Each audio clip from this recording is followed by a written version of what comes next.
If you're old enough to choose to watch this, you probably understand that manipulation is the control or influence over something or someone. Psychological manipulation, however, refers to any behavior designed to exploit, control, or otherwise influence others to one's advantage. This includes social influence that changes behavior or perception of others through abusive, deceptive, or underhanded tactics. Okay. Manipulation is a very broad topic that honestly deserves its own video, like many psychological concepts. But to keep it brief, there are some very common behaviors that can be manipulative in nature. Tactics like lying, seduction or charm, shaming, and victim blaming can all be used to a manipulator's advantage to either promote or inhibit the perceptions or behaviors of another person. Because manipulation often only serves the manipulator and relies on the exploitation of vulnerabilities that the victim might have, victims of manipulation typically feel strong feelings of guilt, shame, anger, fear, or disappointment upon discovering that they've been manipulated. Throughout time, romanticization has had two uses: to make something more appealing or to think in an idealistic way.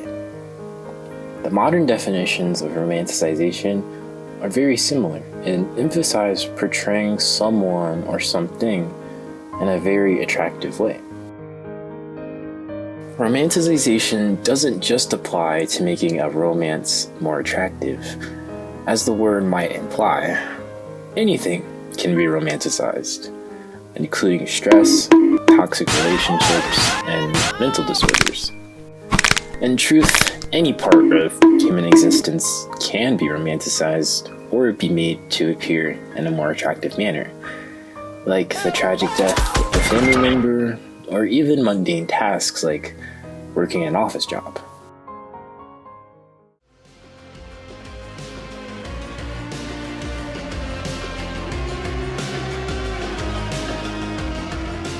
In the film Babygirl, Romy is a hard-working girl boss CEO of a successful tech company very similar to Amazon. The only problem is, her husband can't make her come. In fact, the very first scene of the movie is her leaving their bedroom to watch porn in her goon cave. Rather than be respectful to her husband about her dissatisfaction, Romy avoids direct communication and uses her power within the company to prey on one of the new interns, Samuel. Romy lets Samuel make lots of sexual advances, but as soon as she gets too deep into the affair, she resorts to insulting her husband and lying about the affair, likely a last-ditch effort to maintain her family.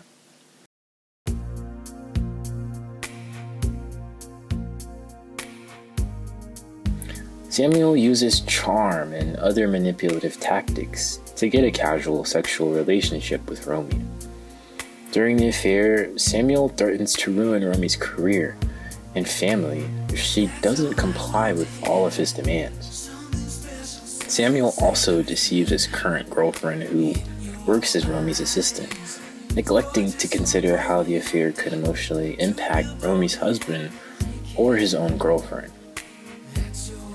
Although Samuel uses his own threats to ensure that Romy follows his orders, it's actually quite fuzzy if their relationship is explicitly illegal, unless Romy's company has specific policies against it.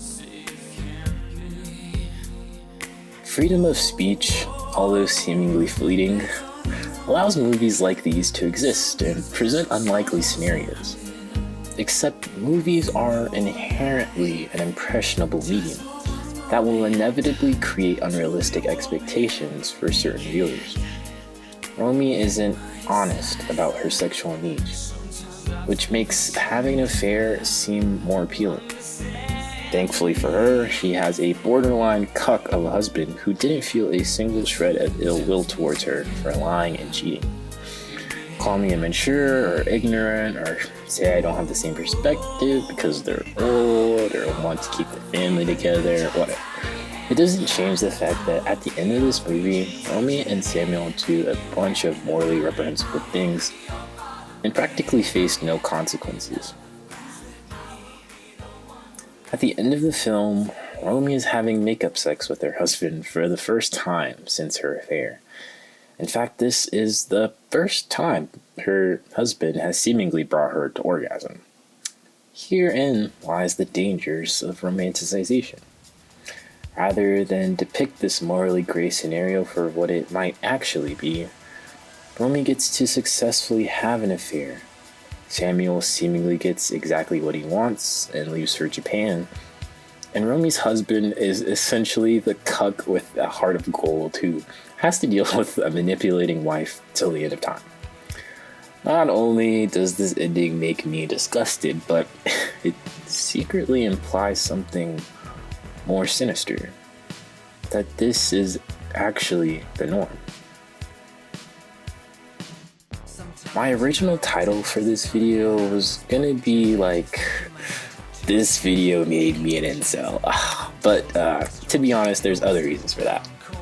In truth, this movie speaks to my biggest fear in modern dating culture. I cannot express the countless amount of times I have feared the scenario of marrying someone, having kids, just for them to cheat on me in 20 years, forcing me to make life-altering decisions. As a child of divorce, I want to absolutely avoid a divorce in my future. But the older I get, the more I realize for a lot of people, it just isn't that simple. Things happen, people change, and a lot can make people drift apart. Maybe my paranoia is unwarranted, but I know many others likely have the same concerns about modern dating. Honestly, the prevalence of social media content isolating and exacerbating the frequency of cheating in relationships, kind of like this video, definitely doesn't help to create a more positive view of dating culture.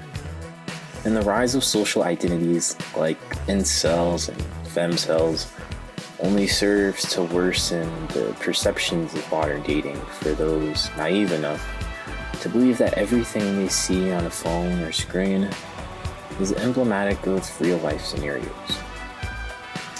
Sad realities of life aside, it's definitely more important not to get too caught up thinking about worst-case scenarios or overly romanticized plot lines in your favorite movies or shows. Not everyone in the world is a manipulative person looking to take advantage of your vulnerabilities. However, just because you are unfortunate enough to encounter one of these people in the real world doesn't mean you should completely shift your worldview and subscribe to a life of cynicism and pessimism. In short, life can be disappointing at times, but don't let that change who you are and how you live your life.